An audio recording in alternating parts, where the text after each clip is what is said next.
العالمین الصلاۃ والسلام علی سید الانبیاء والمرسلین اما بعد فاعوذ باللہ السمیع العلیم من الشیطان الرجیم بسم اللہ الرحمن الرحیم الصلاۃ والسلام علیک یا رسول اللہ وعلی آلک واصحابک سیدی یا حبیب اللہ۔ صحیح بخاری کتاب العلم باب الفہم فی العلم۔ یہ باب علم میں فہم کے بارے میں ہے۔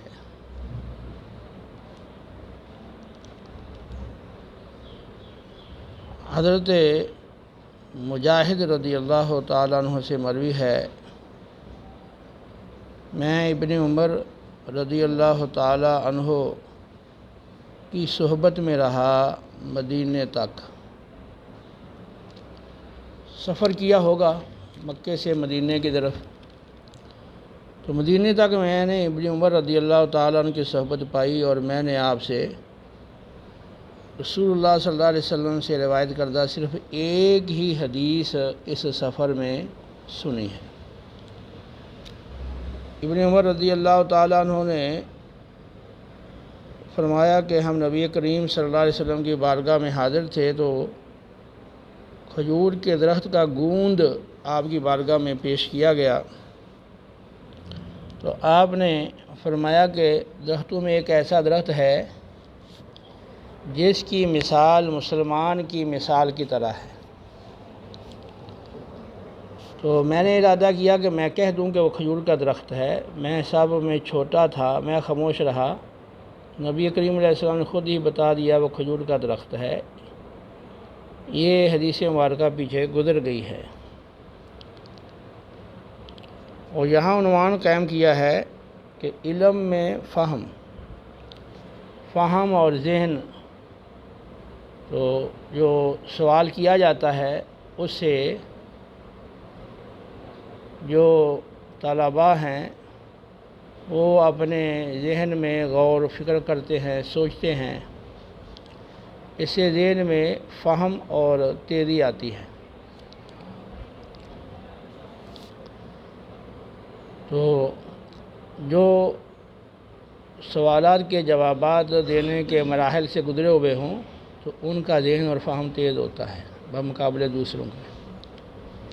باب الاقتباس فی العلم والحکمت، عطف تفسیری ہے علم و حکمت میں رشک کرنا۔ رشک ہوتا ہے کہ دوسرے کے اندر جو اچھی وصف ہے، اچھی عادت ہے، اس کو اللہ نے کوئی اچھائی اور کوئی نعمت دے رکھی ہے، تو جیسی اس کے اندر ہے ویسی وہ چیز میرے اندر بھی آ جائے، یہ تمنا کرنا، یہ خواہش کرنا، یہ رشک ہے۔ اور دوسرے کے اندر جو نعمت موجود ہے اس کی زوال کی تمنا کرنا کہ اس سے جاتی رہے، یہ حسد ہے۔ تو یہاں بات ہے رشک کے بارے میں کہ کسی کو علم و حکمت میں اعلیٰ مقام پر دیکھ کر خواہش کرنا کہ کاش میرے اندر بھی ایسا ہی علم و حکمت ہو، میں بھی ایسے علم کا حامل بن جاؤں۔ حضرت عمر رضی اللہ تعالیٰ عنہ نے فرمایا تفقہوا قبل ان تصودوا، سردار بننے سے پہلے دین کے اندر تفقہ حاصل کرو۔ یعنی تمہیں کسی علاقے کا گورنر بنایا جائے، حاکم بنایا جائے، کوئی حکومتی عہدہ دے دیا جائے، تم سردار بن جاؤ، اس سے پہلے علم حاصل کر لو۔ تو سردار بنائے جانے سے اور عہدہ دیا جانے سے قبل علم حاصل کرنا یہ بھی قابل رشک ہے۔ اگر کوئی شخص سردار بنائے جانے سے پہلے اچھا خاصا علم حاصل کر لیتا ہے تو یہ چیز بھی قابل رشک ہے۔ دیکھنے والا اس کی خواہش کرتا ہے کہ مجھے بھی یہ نعمت حاصل ہو۔ اور سردار بنائے جانے سے قبل اس لیے فرمایا ہے کہ جب بندہ سردار بن جاتا ہے، عہدہ مل جاتا ہے، حاکم بن جاتا ہے، اب علم حاصل کرنا مشکل ہو جاتا ہے۔ ایک تو شرم اور آر محسوس ہوتی ہے، دوسرا وقت نہیں ملتا۔ تو اس وجہ سے فرمایا کہ سردار بنائے جانے سے پہلے قبل ان تسودو، سید اور سردار بنائے جانے سے اور حاکم بنائے جانے سے قبل دین کا فہم اور تفکر علم حاصل کرو۔ قال ابو عبداللہ امام بخاری رحمۃ اللہ علیہ نے فرمایا وبعد ان تسودو، اور سردار بنائے جانے کے بعد علم حاصل کرو،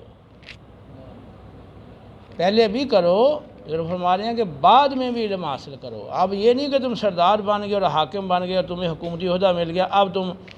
علم سے بے پرواہ ہو جاؤ، اب تمہیں علم حاصل کرنے کی ضرورت نہیں ہے، اب مزید تمہیں علم حاصل کرنے کی ضرورت ہے۔ تو سردار بنائے جانے سے قبل بھی حاصل کرو، جیسے کہ سیدنا عمر فاروق رضی اللہ عنہ نے فرمایا کہ سردار بنائے جانے کے بعد بھی علم حاصل کرو، جیسا کہ امام بخاری فرما رہے ہیں۔ اور آگے استشہاد کر رہے ہیں وقت تعلم اصحاب النبی صلی اللہ علیہ وسلم بعد کبر سنہم، کہتے ہیں نبی کریم علیہ السلام کے اصحاب نے اپنے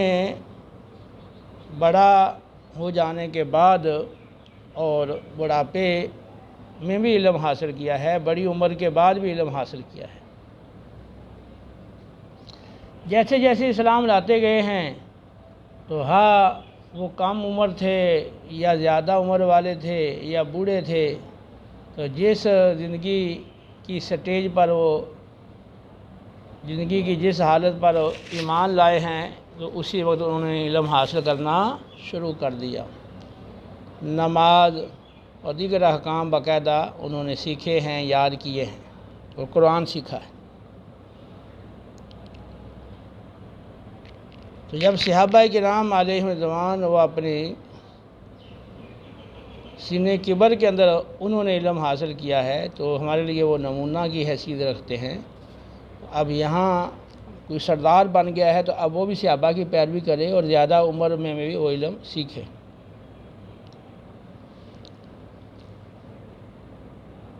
مطلب یہ ہے کہ ایک آدمی کسی وقت بھی علم کے حصول سے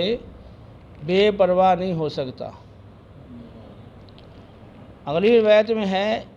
قیس بن ابی حازم کہتے ہیں میں نے عبداللہ بن مسعود کو سنا رضی اللہ عنہ، وہ کہتے ہیں نبی کریم علیہ السلام نے فرمایا لا حسد الا فی اثنتین، حسد سے مراد یہاں غیبتہ یعنی رشک ہے۔ رشک صرف دو چیزوں میں ہو سکتا ہے، دو ایسی خوبیاں ہیں کہ جو کسی کے اندر آپ دیکھیں تو آپ بھی خواہش کریں کہ میرے اندر بھی یہ خوبی آ جائے، تو کسی کے اندر خوبی دیکھ کے اپنے اندر اس خوبی کی تمنا کرنا، یہ صرف دو چیزوں میں ہوتا ہے۔ ایک تو وہ شخص ہے جس کو اللہ نے مال عطا کیا، فصلتہ علی حلقاتہ فی الحق، اور راہ حق کے اندر اس کو مال خرچ کرنے کی توفیق عطا فرمائی، تو اب وہ ہر نیکی کے کام میں خرچ کرتا ہے، تو یہ شخص قابل رشک ہے۔ دوسرا وہ شخص جس کو اللہ نے حکمت اور علم عطا کیا ہے، وہ علم کے مطابق لوگوں میں فیصلے کرتا ہے اور آگے اس علم کو سکھاتا ہے اور اس کی تعلیم دیتا ہے، یہ بھی قابل رشک ہے۔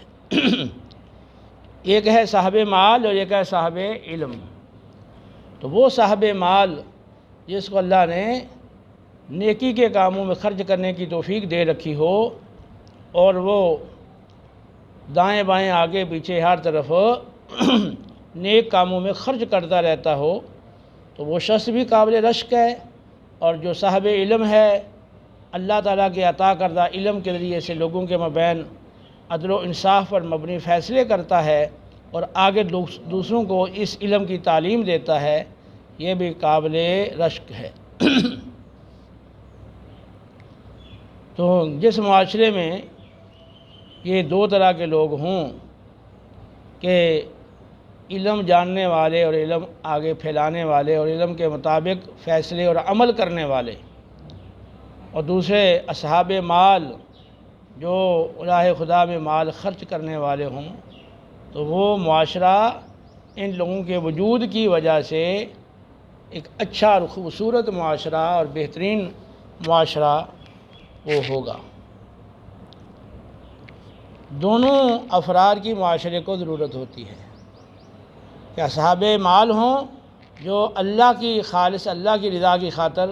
نیکی کے کاموں میں خرچ کرنے والے، اور اصحاب علم ہوں جو علم پر عمل کریں، علم کے مطابق فیصلے کریں اور آگے علم سکھائیں۔ تو دونوں یہ معاشرے کی ضرورت ہے۔ اب ہمارے معاشرے میں جو کیفیت ہے اس حوالے سے وہ آپ جانتے ہیں کہ اصحاب مال ہیں، بڑی تعداد خرچ کرنے کے لیے راہ حق میں تیار نہیں، اور جو خرچ کرتے ہیں وہ اپنی نیک نامی اور شہرت چاہتے ہیں، اور وہ چاہتے ہیں کہ چاپلوسی ہو، ان کی خوشامد ہو اور ان کی تشہیر ہو، اور لوگوں کو پتہ چلے میں نے مسجد بنوا دی ہے، مدرسے میں خرچ کر دیا ہے، بیواؤں یتیموں کی اس موقع پر مدد کر دی ہے، سیلاب کے موقع پہ وہ تصویریں بنا بنا کے پھر اس کی تشہیر کرتے ہیں، تختیاں لگا دیتے ہیں۔ تو حالانکہ جس ذات کو راضی کرنے کے لیے تم نے یہ عمل کیا ہے وہ تو سب کچھ جانتا ہے، تو وہاں تختیاں لگانے کی اور تختیاں لگانے کے لیے مزید پیسہ خرچ کرنے کی کیا حاجت ہے؟ جو تختی لگانے میں آپ نے پیسہ خرچ کیا ہے وہی آپ مزید اللہ کی راہ میں لگا دیں۔ اور جہاں تک اصحاب علم کی بات ہے، اصحاب علم کے مطابق فیصلے کریں اور علم کے مطابق عمل کریں اور آگے سکھائیں، تو یہ بھی معاشرے کے اندر ان کا وجود بھی کم رہ گیا ہے۔ ضرورت اس امر کی ہے کہ یہ جس کے پاس مال ہے تو اس کو توفیق خرچ کرنے کی توفیق بھی ہو اور وہ خرچ کرے، کیونکہ بخاری مسلم کی حدیث میں آتا ہے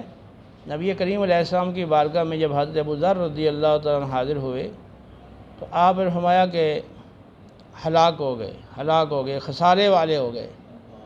خسارے میں پڑ گئے، یا رسول اللہ میرے ماں باپ آپ پر فدا ہوں۔ کون خسارے میں پڑ گئے؟ فرمایا اصحاب مالدار لوگ خسارے میں پڑ گئے ہیں، وہ ہلاکت میں پڑ گئے ہیں، سوائے ان کے اور سوائے اس کے جو آگے پیچھے دائیں بائیں ہر نیکی کے کام میں خرچ کرے، تو وہ محفوظ رہ جاتا ہے خسارے اور ہلاکت سے۔ یا ایھا الذین آمنوا لا تلہکم اموالکم ولا اولادکم عن ذکر اللہ ومن یفعل ذلک فاولئک هم الخاسرون۔ اہل ایمان، تمہاری اولادیں اور تمہارے مال تمہیں اللہ کی یاد سے، اطاعت و فرمانبرداری سے غافل نہ کر دیں۔ مال کے حصول میں تم اتنے کوشاں ہو جاؤ، اتنے فکر مند ہو جاؤ اور اتنی مصروفیات اپنے اوپر لازم کر لو اور اپنے آپ کو اتنی مشغولیات میں ڈال دو کہ پھر نہ نماز کی پرواہ ہو، نہ روزوں کی پرواہ ہو، اور نہ قرآن و سنت کے سیکھنے کی پرواہ ہو، نہ دیگر احکام شرع کو سیکھنے کی، نہ عمل کی کوئی پرواہ، بس مال کمانے میں لگے ہوئے ہیں، اولاد کی خاطر جمع کیے جا رہے ہیں۔ تو فرمایا گیا ہے کہ اہل ایمان مال اور اولاد میں مشغول ہو کر مال اور اولاد کی محبت میں اللہ کی اطاعت سے، اللہ کے ذکر اور یاد سے غافل نہ ہو جاؤ،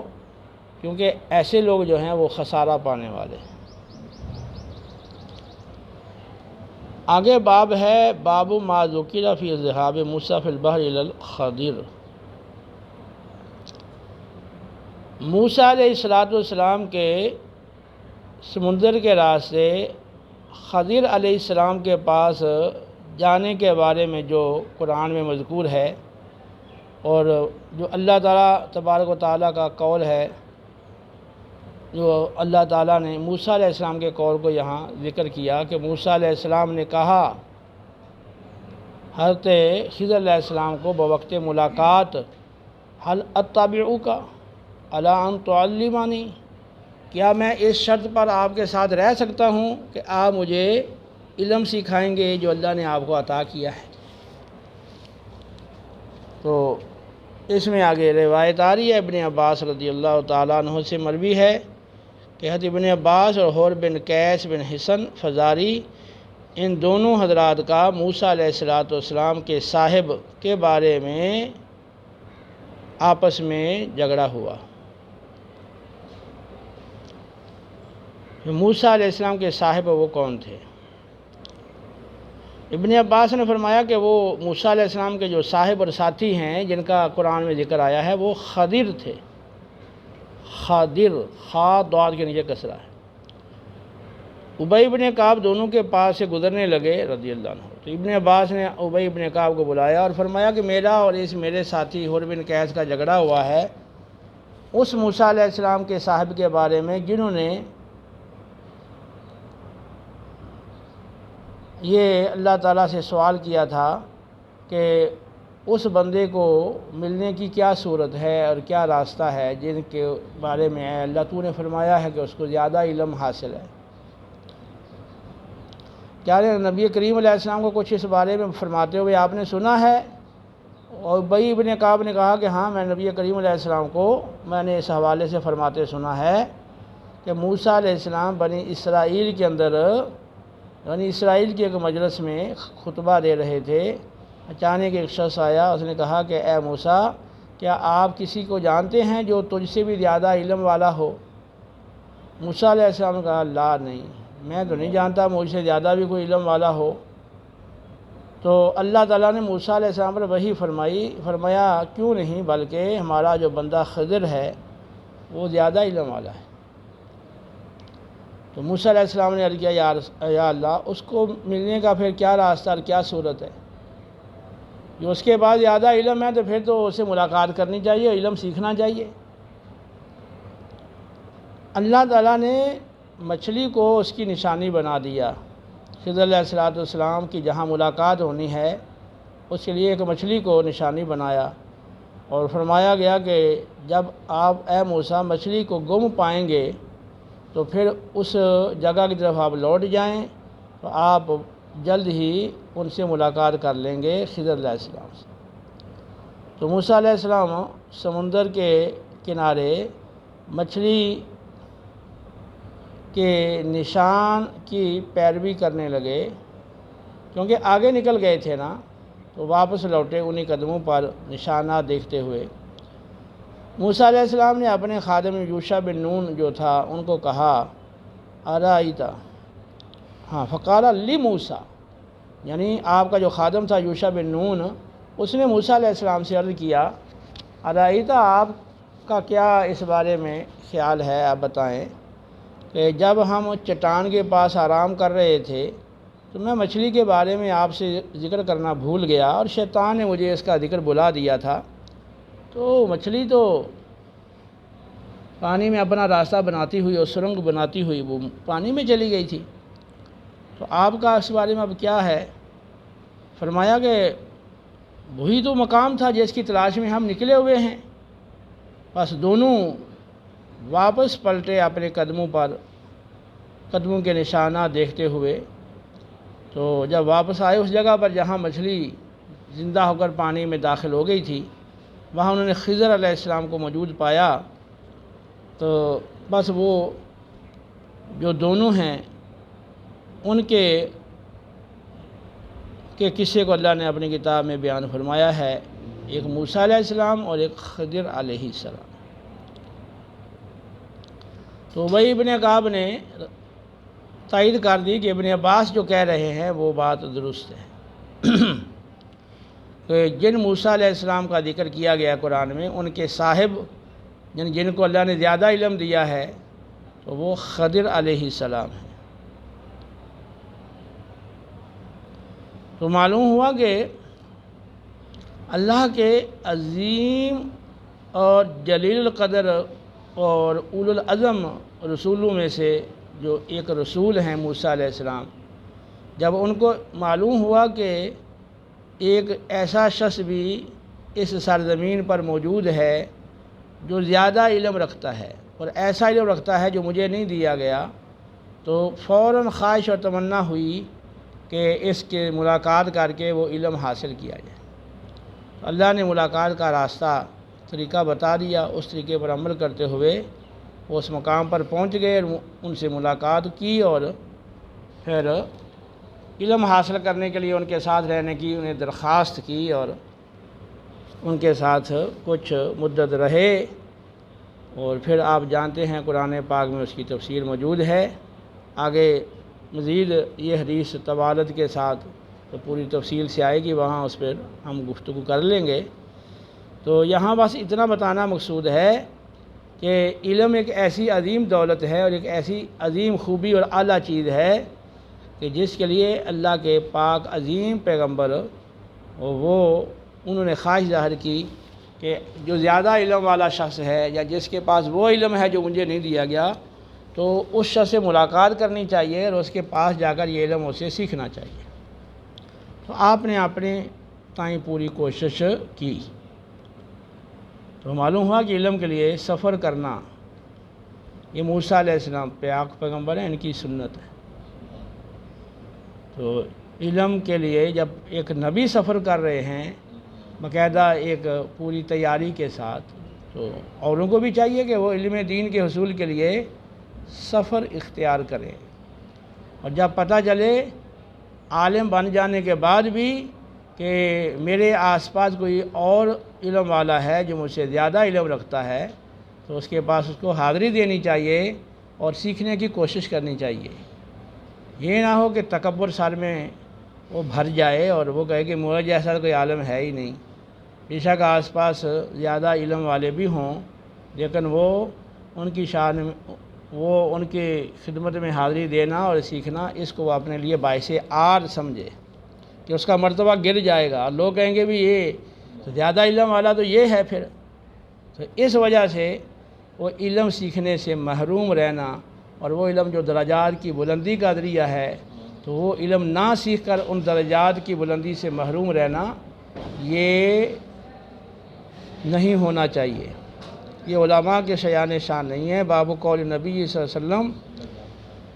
اللہم علمہ الکتاب، نبی کریم علیہ السلام کا اللہ کی بارگاہ میں دعا کرنا کہ اے اللہ تو ابن عباس کو کتاب سکھا دے، یعنی قرآن پاک کا علم سکھا دے۔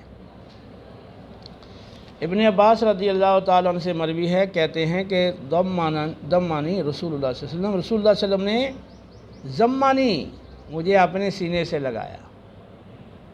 نبی کریم علیہ السلام نے پکڑ کر مجھے اپنے سینے سے چمٹایا اور اللہ کی بارگاہ میں عرض کیا کہ اے اللہ اسے کتاب کا علم عطا فرما۔ تو ابن عباس رضی اللہ تعالیٰ عنہ سے مروی ہے کہ رسول اللہ صلی اللہ علیہ وسلم قضاء حاجت کے لیے تشریف لے گئے تھے، تو انہوں نے آپ صلی اللہ علیہ وسلم کے وضو کے لیے پانی ایک برتن میں ڈال کر رکھا، تاکہ جب آپ قضاء حاجت سے فارغ ہوں گے تو اس پانی سے وضو فرما لیں گے۔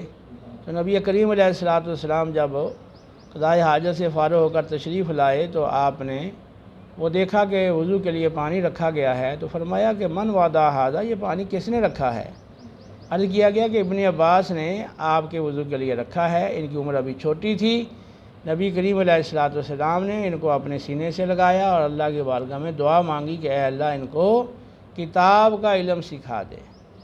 بس نبی کریم علیہ السلام کی دعا کا یہ نتیجہ تھا کہ ابن عباس رضی اللہ تعالیٰ عنہ قرآن پاک کے علم اور تفسیر میں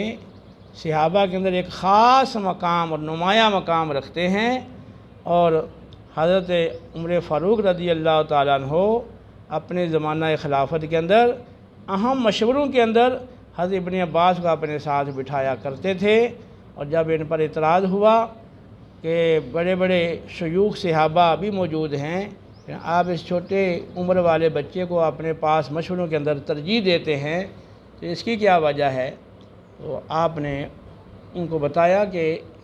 علم میں یہ زیادہ اونچا مقام رکھتا ہے، اور اس کے لیے آپ نے باقاعدہ ایک مجلس قائم کی، اور پھر سورہ نصر اذا جاء نصر اللہ والفتح اس سورت کی تفسیر کے حوالے سے ان موجود صحابہ سے پوچھا، تو ہر ایک نے اپنی اپنی رائے اس میں دی۔ تو آپ نے پھر ابن عباس سے پوچھا، تو ابن عباس رضی اللہ تعالیٰ عنہ نے سورہ نصر کے حوالے سے بتایا کہ نبی کریم علیہ السلام کے وصال کی اس صورت میں خبر دی گئی ہے، کیونکہ آپ کی تشریف آوری کا مقصد اللہ کا پیغام پہنچانا اور علم سکھانا اور لوگوں کو اسلام کی طرف لانا تھا۔ وہ مقصد پورا ہو گیا۔ وَرَأَيْتَ النَّاسَ يَدْخُلُونَ فِي دِينِ اللَّهِ أَفْوَاجًا، تو اے حبیب مکرم آپ نے دیکھ لیا لوگ فوج در فوج اللہ کے دین میں داخل ہو رہے ہیں۔ تو جب آپ کی تشریف آوری کا مقصد پورا ہو گیا تو اب آپ کا دنیا سے جانے کا وقت آ گیا ہے۔ تو یہ آپ کے وصال کی خبر ہے۔ تو پھر عمر فاروق رضی اللہ تعالیٰ نے حاضرین کو فرمایا کہ دیکھو، اس صورت سے جو ان کو فہم حاصل ہوا اور نبی کریم علیہ السلام کے وصال کی خبر تک ان کا ذہن پہنچا ہے، تو تم لوگ وہاں تک نہیں پہنچے۔ یہ علم میں فوقیت رکھتے ہیں، اس لیے میں ان کو اپنے مجلس میں ترجیح دیا کرتا ہوں۔ یہ تمہارے اعتراض کا جواب ہے کہ اتنے شیوخ سے ابا موجود ہونے کے باوجود بھی آپ چھوٹی عمر والے بچے کو اپنے مجلس میں کیوں بٹھاتے ہیں؟ تو یہ اصل میں نبی کریم علیہ السلام کی دعا کا اثر تھا کہ ان کو قرآن پاک کے فہم میں ایک خاص مقام حاصل تھا۔ اگلا باب ہے متى یصح سماع الصغیر، چھوٹے بچے کا سماع وہ کب درست ہوتا ہے، یعنی وہ حدیث پاک اگر سنتا ہے تو کتنی عمر ہو تو نبی کریم علیہ السلام سے سنی ہوئی حدیث اس کی وہ معتبر مانی اور سمجھی جائے۔ تو اس کے بارے میں روایت نقل کی ہے۔ ایک تو عبداللہ بن عباس رضی اللہ تعالیٰ عنہ سے مروی ہے کہ میں اپنی گدی کے اوپر سوار تھا، حمارن عطان گدی کو کہتے ہیں۔ میں اپنی گدی پر سوار تھا اور میں اس وقت قریب البلوغ تھا، قد ناہت الاحتلام، احتلام یعنی بلوغ کے قریب تھا، تو ابھی بالغ نہیں ہوا تھا اور میں گدی پہ بیٹھا ہوا تھا۔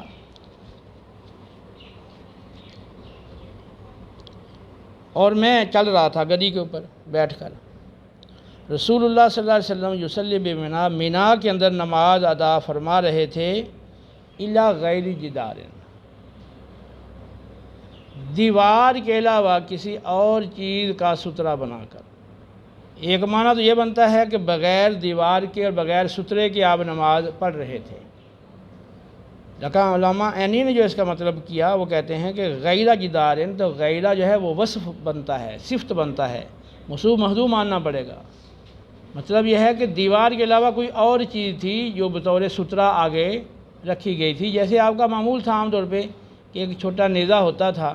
جہاں نماز پڑھنی ہوتی، خاص طور پہ عید کی نماز، تو آگے وہ گارڈ دیا جاتا تھا جو بطور سترہ کے کام دیتا تھا۔ تو بہرحال نبی کریم علیہ السلام دیوار کے علاوہ کسی اور سترے کو آگے رکھ کر نماز ادا فرما رہے تھے۔ تو کہتے ہیں کہ یا پھر یہ ہے کہ بغیر سترے کے آپ نماز ادا فرما رہے تھے، تو کہتے ہیں کہ فمررت بین یدی بعض الصف، تو میں صف کے بعض صف کے آگے سے گزرا، پوری صف کے آگے سے نہیں، بعض صف کے آگے سے، یعنی کچھ جو نمازی ان کے آگے سے گزرا، اور پھر گدی پہ سوار تھا اور وہ آگے سے گزر گیا۔ وَأَرْسَلْتُ الْأَطَانَ، اور میں نے گدی کو چرنے کے لیے چھوڑ دیا، ترتعو، تو ظاہر ہے گدی پہ بیٹھے ہوئے تھے، نماز قائم ہو گئی، جب صفیں باندھ گئیں تو کچھ صف کا جو حصہ تھا اسے مجھے گزرنا پڑا، اور میں نے گدی کو چرنے کے لیے چھوڑ دیا اور میں بھی صف میں شامل ہو گیا نماز کے اندر۔ تو کسی نے مجھ پر انکار نہیں کیا، یا آپ صلی اللہ علیہ وسلم نے اس بات کے حوالے سے مجھ پہ انکار نہیں کیا کہ میں آگے سے کیوں گزرا ہوں۔ تو اصل میں امام کا سترہ مقتدیوں کا سترہ ہے، تو اگر آپ کے سامنے دیوار کے علاوہ کوئی اور آڑ تھی اور کوئی سترہ تھا، تو پھر اگر وہ بعض صف سے یا پوری صف سے بھی آگے سے گزر گئے ہیں تو امام کا سترہ مقتدیوں کا سترہ ہے، کوئی حرج کی بات نہیں ہے۔ اگر آگے سترہ تھا ہی نہیں تو بغیر سترے کے آگے سے گزرے ہیں تو پھر تو شرعاً اس کی ممانعت ہے۔ تو ابھی آپ بالغ نہیں ہوئے تھے، اس وجہ سے پھر آپ کے لیے کوئی تخفیف ہوتی،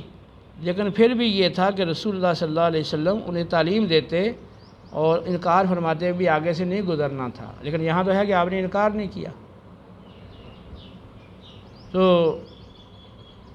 پھر اس سے یہ نکلے گا کہ یہ چھوٹے بچے ہیں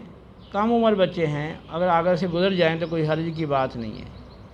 لیکن اگر علامہ عینی کی بات کو لیں کہ غیر صفت واقع ہوتا ہے تو کہیں گے دیوار کے علاوہ کوئی اور چیز تھی جس کی طرف آپ رخ آ کے نماز پڑھ رہے تھے، تو پھر تو سترے کا ثبوت ہے، تو پھر وہ بے شک چھوٹی عمر والا گزرے بڑی عمر والا گزرے، پھر تو گزرنے کی آگے سے اجازت ہے۔ آگے روایت ہے، اب نبی کریم علیہ السلام نے انکار نہیں کیا، تو ان کا جو عمل تھا اس کا مطلب کہ وہ عمل شرعی لحاظ سے وہ ٹھیک ہے، وہ قابل گرفت نہیں ہے، تو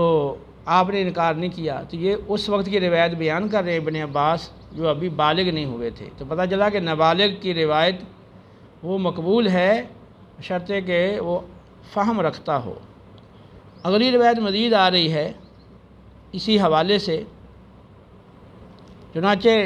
محمود بن ربی رضی اللہ عنہ سے مروی ہے، کہتے ہیں کہ اکلت من النبی صلی اللہ علیہ وسلم مجۃ مجھا فی وجہی انا ابن 50 سنین ابن 50 سنین من دلو۔ اصل میں نبی کریم علیہ السلام ان کے ہاں تشریف لائے تھے اور ان کے کنویں سے پانی نکالا گیا تھا، تو جو ڈول پانی کا نکالا گیا اس میں آپ نے تھوڑا سا پانی لیا اور اس پانی سے آپ نے کلی فرمائی۔ کیسے کلی فرمائی؟ یہ محبوب بن ربی 5 سال کی عمر تھی،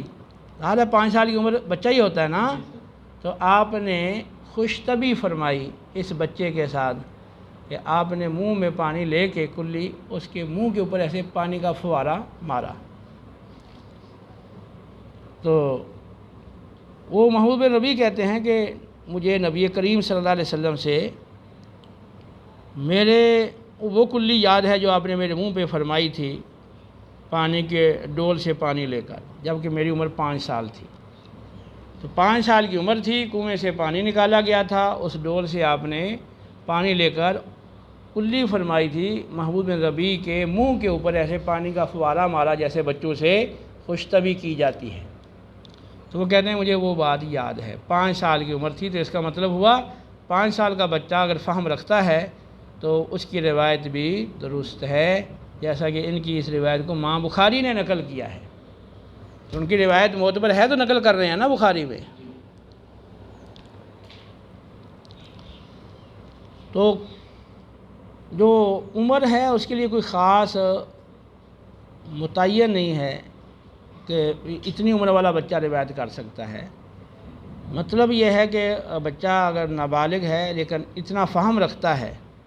کہ وہ بات کو سمجھتا ہے، بات کا ادراک کر لیتا ہے، فہم ہے اس کو،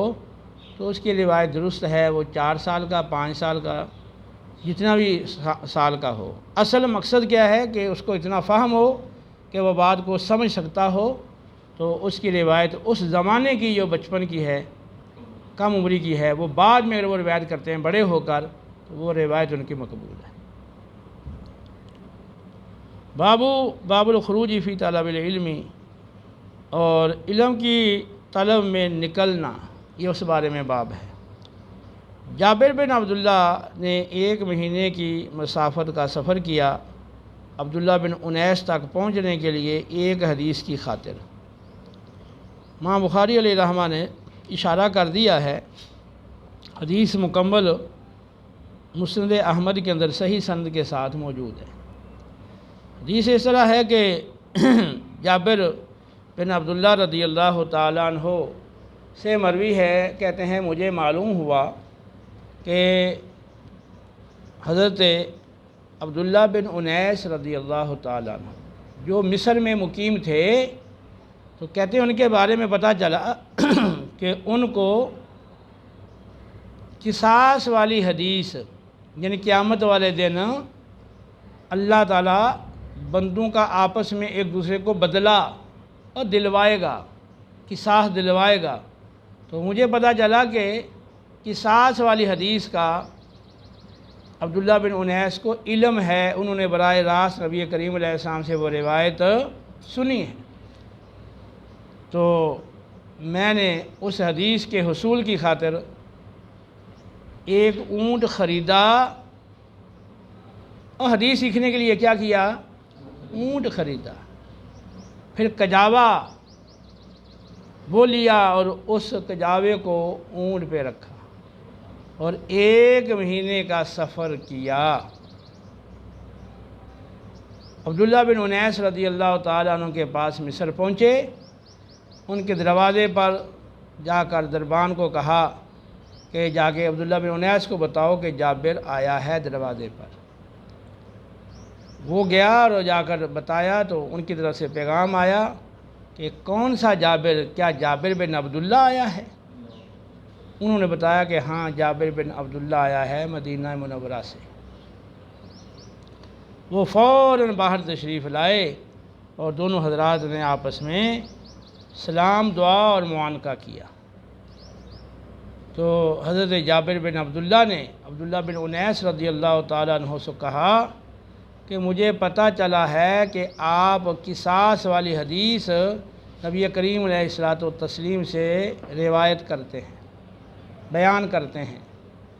تو جو ہی مجھے اس بات کا علم ہوا مجھے خطرہ لاحق ہو گیا کہ کہیں ایسا نہ ہو کہ میرے آپ کے پاس پہنچنے سے پہلے اور آپ سے حدیث لینے سے پہلے کہیں میرا انتقال نہ ہو جائے یا آپ انتقال نہ کر جائیں اور میں اس حدیث سے محروم رہ جاؤں۔ اس لیے میں نے اونٹ خریدا اور کجاوا اس پہ کسا اور 1 مہینے کی مسافت طے کر کے آپ کے پاس پہنچ آیا ہوں تاکہ قصاص والی حدیث آپ سے سن لوں۔ تو انہوں نے فرمایا کہ میں نے رسول اللہ صلی اللہ علیہ وسلم کو فرماتے ہوئے سنا کہ قیامت کا دن ہوگا، حشر برپا ہوگا تو ہر آدمی اپنے قریب سے آواز سنے گا، انا الملک انا الدیان۔ کیا آواز سنے گا ہر بندہ؟ کہ میں حقیقی بادشاہ ہوں اور میں بدلہ دینے اور دلوانے والا ہوں۔ اگر کسی جہنمی کا کسی جنتی پر کوئی حق ہے تو جہنمی کے جہنم میں جانے سے قبل میں اس کا جنتی سے حق دلواؤں گا، اس سے پہلے وہ جہنمی جہنم میں نہیں جائے گا۔ اور اگر کسی جنتی کا کسی جہنمی پر حق ہے تو جنتی کے جنت میں جانے سے پہلے میں جہنمی سے اس کا حق دلواؤں گا، یہاں تک کہ ایک تماچا اگر کسی نے مارا دوسرے کو تو اس کا بھی میں حق دلواؤں گا۔ اور وہ وقت ایسا ہوگا کہ لوگ برہنہ ہوں گے اور غیر ختنہ شدہ ہوں گے اور خالی ہاتھ ہوں گے۔ کسی نے عرض کیا یا رسول اللہ صلی اللہ علیہ وسلم، آپ فرما رہے ہیں کہ قیامت کے دن لوگ برہنہ اور غیر مختون اور بہم یعنی خالی ہاتھ ہوں گے، تو وہاں پھر وہ بدلہ کیسے دلوایا جائے گا؟ ان کے بعد کچھ ہوگا نہیں دینے کے لیے، خالی ہاتھ ہوں گے۔ فرمایا کہ وہاں جو قصاص ہوگا وہ نیکیوں کے ذریعے، کہ نیکیاں دینی پڑیں گی اپنی، اور اگر نیکیاں ختم ہو گئیں تو پھر دوسرے کے گناہ اپنے ساتھ لینے پڑیں گے۔ وہاں اعمال حسنہ اور اعمال سیئہ کے ذریعے سے یہ عدلہ بدلہ، یہ قصاص ہوگا۔ یہ مسند احمد میں پوری حدیث ہے جس میں آخرت میں لوگوں کی ایک دوسرے پر جو زیادتیاں ہیں ان کا قصاص دلوایا جائے گا۔ ایک تو اس حوالے سے اس میں بڑی ہمارے لیے عبرت ہے، سوچ کا اور غور کا اور فکر کا مقام ہے کہ دنیا میں رہتے ہوئے ہم کسی کو سخت بات کہہ دیتے ہیں، کبھی ہاتھ اٹھا دیتے ہیں، کبھی کسی طرح سے دل آزاری کر دیتے ہیں، یا چغلی اور غیبت کے ذریعے سے اس کی تکلیف کا سبب بنتے ہیں، یا اس کی جان کو مال کو نقصان پہنچا دیتے ہیں۔ ہمیں کچھ احساس نہیں ہوتا، وقت گزر جاتا ہے، لیکن قیامت کا جب دن قائم ہوگا تو وہاں آپ نے لوگوں کے ساتھ جو زیادتیاں کی ہیں اور جو ان کی حق تلفیاں کی ہیں وہاں ایک ایک کا حساب لیا جائے گا۔ آپ کو اپنی نیکیاں دینی پڑیں گی، جیسا کہ صحیح مسلم کی روایت میں ہے، نبی کریم علیہ السلام نے پوچھا کہ اتدرون ما المفلس، تم جانتے ہو میرے صحابہ مفلس کون ہے؟ عرض کیا انہوں نے یا رسول اللہ ہم میں مفلس وہ ہے جس کے پاس نہ تو درہم ہو نہ دینار ہوں۔